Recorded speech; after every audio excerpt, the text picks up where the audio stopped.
사랑하는 성도 여러분, 우리에게 선물로 주어진 이 2022년 새해 복 많이 받으십시오.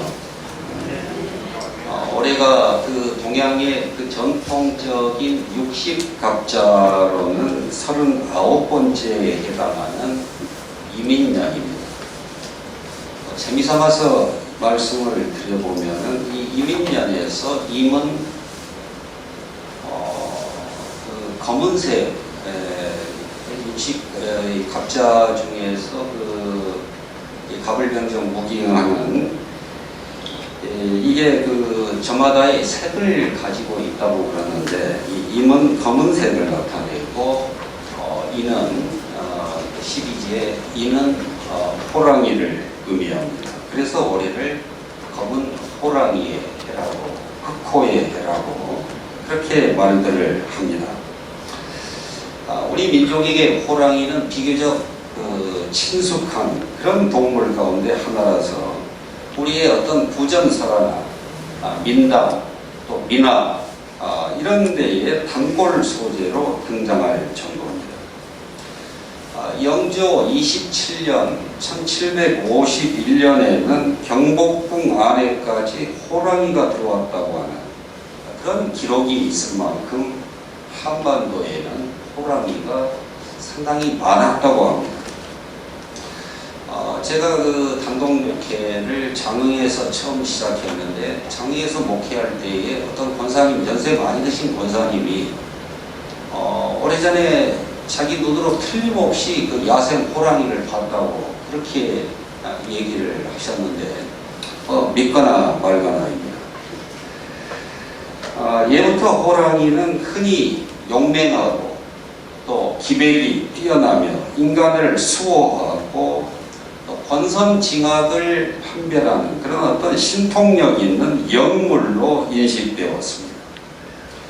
2022년에는 그 한반도의 사냐를 아주 허탈하게 누비던 그 멋지고 강한 호랑이의 기백이 우리 민족 위에 차고 넘치는 그런 한 해가 되기를 소망합니다. 올해는 우리 교회적으로도 특별한 의미가 있는 해입니다. 우리 목화성 교회의 창립 40주년을 맞는 해이거든요. 성경에서 40이라고 하는 숫자는 굉장히 의미 있고 또 신성한 숫자로까지 여겨집니다. 하나님께서 홍수로 세상을 심판하실 때에 비가 40일 동안을 내렸고 모세는 40세에 도망가서 미디안에서 40년을 살았고 시내산에서 40일 동안을 머물렀습니다. 이스라엘 민족은 40년 동안을 유랑했고 또 정탐꾼들은 40일 동안에 가나안을 정탐했습니다. 엘리야는 40일간 금식했고 아수리의 수도인 니느웨에는 40일 동안의 회개 기간을 부여받았습니다. 예수님은 광야에서 40일간 금식하셨고 니느웨에는 또 그 40일 동안에 부활 후에 예수님께서 부활 후에 40일 동안을 세상에 계셨습니다. 이와 같이 의미심장한 숫자 40은 성경 전체를 통틀어서 159번이 등장합니다. 물론 제가 그걸 일일이 세본 것은 아닙니다. 요즘에는 인터넷 덕분에 성경에서 40이라고 하는 숫자를 쳐보면은 금세 확인이 됩니다. 아무튼 이 40이라고 숫자는 일반적으로 한 개인이나 혹은 어떤 민족이 영적으로 깨닫고 또 거듭나기 위해서 반드시 참고 견뎌야 하는 그런 인고의 기간을 상징한다고 봅니다. 변화되고 능력을 받아서 그 하나님의 구원 역사에 합류하기 위한 준비와 그리고 훈련의 단계라고 보는 것이 옳겠습니다. 우리 교회도 출범 이후 40년 동안의 기간이 항상 순탄치만은 않았을 것입니다. 대학볕에 고스란히 노출되어서 화상을 입기도 하고 또 몰아치는 그 북풍 한설에 가지 한쪽이 잘려나가는 그런 아픔도 겪었을 것입니다. 그럼에도 불구하고 그 모든 역경을 인내하며 오늘의 목화성 교회를 지키고 또 세워온 여러분들의 노고에 감사와 경아를 드립니다. 여러분, 주인과 일꾼의 차이가 무엇입니까? 일꾼은 일을 하다가도 조금만 수가 틀리면 언제라도 짐을 싸서 가버리면 되지만은 주인은 그럴 수가 없습니다. 좋든 싫든 그 굳어진 밭을 개간하고 또 무너진 울타리를 수축해야, 보수해야, 묵묵히 씨앗을 뿌리고 가꿔야 합니다. 그 수고는 만만치 않지만은 결코 헛되지는 않을 것입니다. 좀 못마땅하고 교회에서 좀 서운함을 가질 수도 있지만은 주인의식을 가진 성도는 차마 이 교회를 버릴 수가 없는 법입니다. 그렇습니다. 교회는 권리를 주장하기 이전에 책임을 감당하려고 하는 그런 충성된 주인의식으로 무장한 교인들에 의해서 보존되고 또 성장합니다. 그런데 교인으로서의 주인의식을 가지라고 하니까 그것이 지나쳐서 교회의 주인 노릇을 하려고 해서는 안 됩니다. 교회는 진짜 주인이 따로 계시기 때문입니다. 예수 그리스도가 바로 그분입니다. 에베소서 4장 13절에서 16절까지의 말씀에 보면 그는 머리니 곧 그리스도라. 그에게서 온몸이 각마디를 통하여 도움을 입음으로 연락하고 상합하여 각 지체의 분량대로 역사하여 그 몸을 자라게 하며 사랑 안에서 스스로 세우느니라. 그런 의미에서 성도인 우리는 주인이라고 하는 표현보다는 불러서 세움받은 청직이라고 하는 그런 호칭이 훨씬 더 사실에 부합하겠습니다.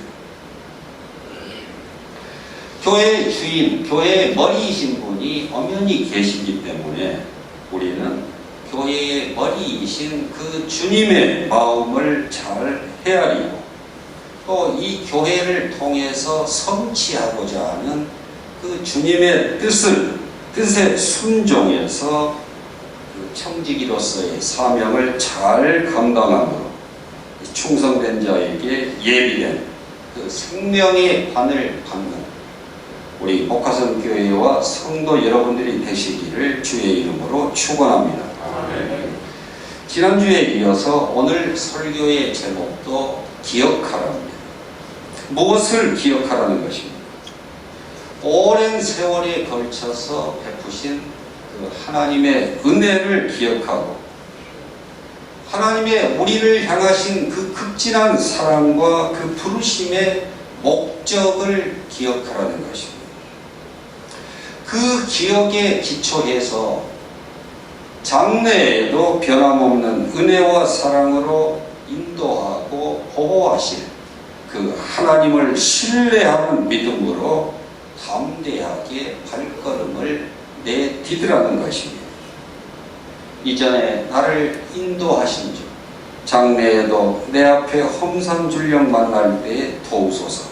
밤 지나고 저 밝은 아침에 기쁨으로 내 주를 만나리. 우리가 먼저 기억하십시다.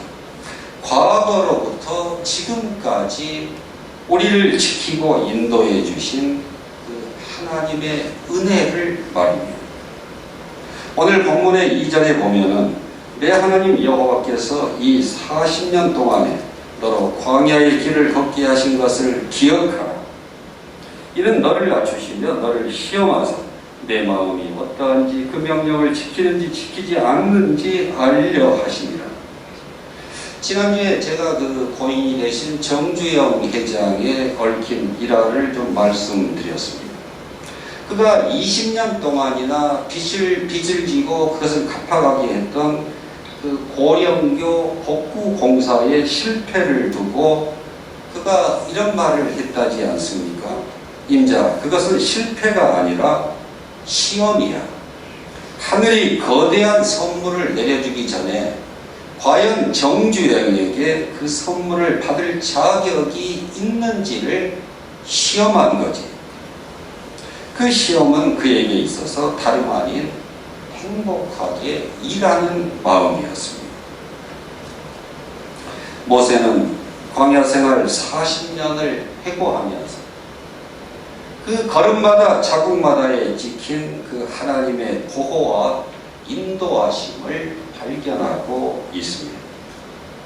그들이 걸은 광야의 길은 실상 하나님께서 걷도록 하신 길이고 굶주림과 갈증, 낮에는 더위를 견디고 밤에는 혹독한 추위와 싸워가면서 1, 2년도 아닌 40년의 세월을 광야에서 보내야 했던 그 이스라엘의 삶에는 하나님의 특별하신 의도가 의미가 있다고 하는 그런 고백입니다. 일반적인 자서전은 내가 주인공이지만 영적 자서전은 하나님께서 공동의 주연으로 등장합니다. 많은 사람들이 자신의 삶에서 하나님의 흔적을 찾지 않습니다. 과거로부터 현재까지의 삶을 우연이나 혹은 자기 개인의 어떤 노력의 결과로만 파악합니다. 그래서 현재 자신이 처한 조건을 당연한 것으로 여깁니다.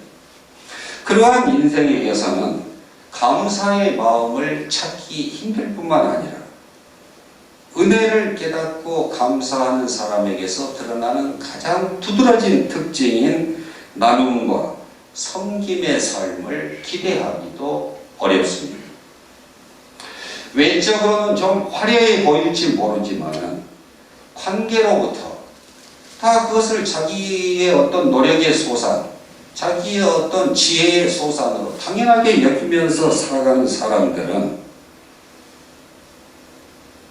주변에 그런 어떤 이 감사의 그런 마음을 갖기가 쉽지 않기 때문에 외적으로는 좀 화려해 보일지 모르지만 그 관계로부터 소외되어서 고독하고 또 근원적인 기쁨의 셈이 고갈되어 있습니다. 불행한 사람입니다.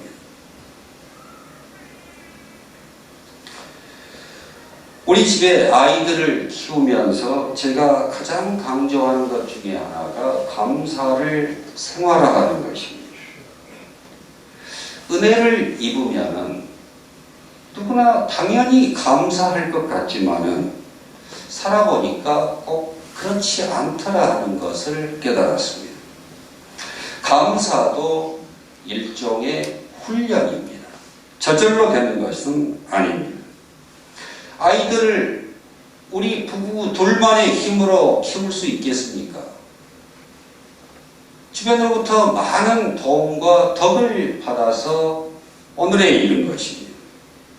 그래서 우리 아이들에게 도움을 준 분들, 그분들이 학교 선생님일 수도 있고, 교인들일 수도 있고, 또 친척일 수도 있고, 자기네 친구들일 수도 있습니다. 아무튼 그들에게 반드시 작은 것이라도 사은의 선물을 드려서 꼭 감사를 표하도록 그렇게 교육을 시켜왔습니다. 훈련하는 것입니다. 여러분, 훈련은 왜 합니까? 거듭거듭 반복함으로써 그것을 체질화해서 자기의 어떤 습관과 성품이 되도록 해서 상황이 발생했을 때에 자연스럽게 신속하게 대응하고 반응할 수 있도록 하기 위한 것입니다. 반복의 반복을 통해서 일정한 그런 일정 정도의 어느 궤도에 올라야만이 그 감사의 대상과 그리고 그 조건을 금세 발견할 수 있는 그런 안목이 생겨납니다. 그래야 범사에 감사할 수 있는 영적 능력, 영적 근육이 키워지는 것입니다. 저 역시 받은 바 은혜를 기억하면서 감사하는 삶을 살려고 나름대로 애를 써왔고 또 쓰고 있습니다. 저희 집에 작은 딸이 직장 때문에 서울로 가게 되어서 출석할 교회를 추천해 줬습니다. 지하철을 타고도 거의 1시간 가까이 걸리는 그런 거리의 교회였습니다. 여러분, 교회는 출석하기 편한 그런 가까운 거리에 아무 교회나 나가면 되는 것입니까? 답변은 여러분 스스로 해보시기 바랍니다. 아무튼 딸이 그 교회에 정착해서 신앙생활을 재밌게 하고 있습니다. 그런데 그 교회의 그 청년부 담당 목사님이 이번에 영국으로, 다음 달에 영국으로 유학을 가게 되었습니다. 저와는 일면식도 없는, 제가 알지도 못하는 그런 그 젊은 목사이지만은 우리 딸이 신앙생활을 잘할 수 있도록 지도해 준 것이 저는 참 고마웠습니다. 그래서 여행 겸 한번 언제 와라, 오면 내가 식사라도 한번 대접하겠다. 전부터 이렇게 얘기를 해왔고 엊그제 마침 오셨길래 정성껏 대접해서 보내드렸습니다. 굳이 그렇게까지 해야 되나 싶은 그런 마음도 있겠습니다만, 우리 딸이 객지에 가서 신앙생활 잘하는 것, 재밌게 하는 것, 얼마나 감사할 제목입니까? 감사한 마음이 샘솟듯 하는데 어쩌겠습니까? 큰맘 먹고 대접하는데 또 공교롭게도 하나님께서 다급하게 어떤 천사를 보내셔서 또 계산은 엉뚱한 분이 했습니다만, 아무튼 자기 얘기를 저렇게 낯간지럽게 하시나 이런 생각이 들지도 모르겠습니다. 사실 그렇습니다. 이런 얘기를 하려면 굉장히 저도 민망하고 쑥스럽습니다. 하지만 이게 목회자의 특수성입니다. 자기를 자랑하고 자기를 드높이려는, 자기를 과시하기 위한 그런 목적에서가 아니라 교인들의 신앙의 성장과 성숙을 위해서라면 가끔은 대알까지도 끄집어 내보일 수 있어야 합니다. 목회자로서의 소양을 의심받을 만한 얘기, 주장, 교인들이 싫어할 만한 얘기도 교육적 차원에서 해야 할 때가 있습니다. 목회자는 하나님 앞에 한 사람의 연약한 성도이면서도 또한 성도를 가르쳐 교육해야 하는 그런 이중의 직분자이기 때문입니다. 성도 여러분, 하나님께서 뭐가 아쉽고 부족해서 그 가난한 사람들에게까지 때를 따라서 제물을 바치고 헌금하라고 명령하셨겠습니까? 은혜가 은혜인 것을 깨닫고 그것을 기억하여 감사할 줄 아는 사람이라야 사람다운 사람이요, 그러한 삶의 방식이 행복한 삶의 기초인 것을 시험하고 훈련하시기 이함입니다. 우리는 인생의 행복이 외부의 조건과 환경에 달려있다고 믿고 그렇게 행동하지만은 그렇지 않습니다. 인생의 행불행은 그 조건과 환경을 바라보고 해석하는 관점, 그 안목에 달려 있습니다. 그래서 많은 것을 소유하고도 많은 감사의 조건을 가지고도 불행한 사람이 있는가 하면 가진 것이 비록 많지 않고 내세울 것 없어도 행복하게 살아가는 사람들이 있습니다. 며칠 전 시대의 어둠을 밝히는 그 한 자루의 촛불과도 같은 그런 소식이 있었습니다. 우리 임 지사님 한번 한 1분 한 20초짜리. 홍합 한 그릇 외상값이 2,000달러, 우리 돈으로 200만 원으로 돌아온 가슴 따뜻한 사연을 전해졌습니다. 미국에 사는 70대 남성이 어려운 이웃을 위해 선전하면서 경찰에 편지로 기부금을 보낸 건데요. 어떤 사연인지 함께 보시죠. 지난달 중순 신촌지구대에 존경하는 파출소 소장님께라고 적힌 노란 봉투 하나가 전달됐습니다. 이 봉투에는 손편지와 1,000달러 정도 2장이 들어있었는데요. 미국에 사는 70대 남성은 편지에서 청년 시절 강원도에서 상경해 시장 뒷골목에서 손수레 장사를 하는 아주머니에게 홍합 한 그릇을 얻어먹었다고 적었습니다. 하지만 당시 외상값을 갚지 못한 채 미국으로 떠나게 돼 50년이 지나서도 죄책감이 남았다고 밝혔는데 아주머니의 친절에 보답하기 위해서 수표 2,000달러, 우리 돈 200만 원 정도를 보낸다며 주변의 어려운 이웃을 위해서 써달라고 전했습니다. 이 남성은 친구를 통해 기부금을 전달하면서 외부에 알리지 말아달라고 했지만 경찰이 설득해서 편지를 공개했는데요. 서울 서대문경찰서 신촌지구대는 신촌동 지역사회 보장협의체 기부금 전액을 전달했습니다. 예. 참 뉴스를 보면 그냥 답답하고 우울한 그런 소식들만 들려오다가 연말에 한 줄기 빛과도 같은 가슴 뭉클한 그런 사연을 여러분들이 다 이미 보고 들으셨을 것입니다. 감동이라고 하는 것은 무슨 큰 일을 했다든지 엄청난 금액을 헌사했다든지 이런 것에 달려있지 않습니다. 오히려 이 경우에서 보는 것처럼 그 50년 전의 일을 기억하고 어떻게든지 그 홍합 한 그릇 그 예산값에 어떻게 하면 자기가 그분을 알 수가 없지만은 그 감사를, 그 은혜를 보답할 수 있으니까 했던 그 노신사의 그 기억의 크기에 달려 있습니다. 저는 모든 일에 감사하는 비결을 깨우친 사람이 그 삶이 불행할 리가 없습니다. 2022년 새로운 한 해가 우리에게 선물로 주어졌습니다. 은혜입니다. 새해 첫 주일 저마다의 소원과 기도의 제목이 있을 것입니다. 전심으로 구하십시오. 하나님께서 가장 적절한 때에 가장 선한 방식으로 응답해 주실 것입니다.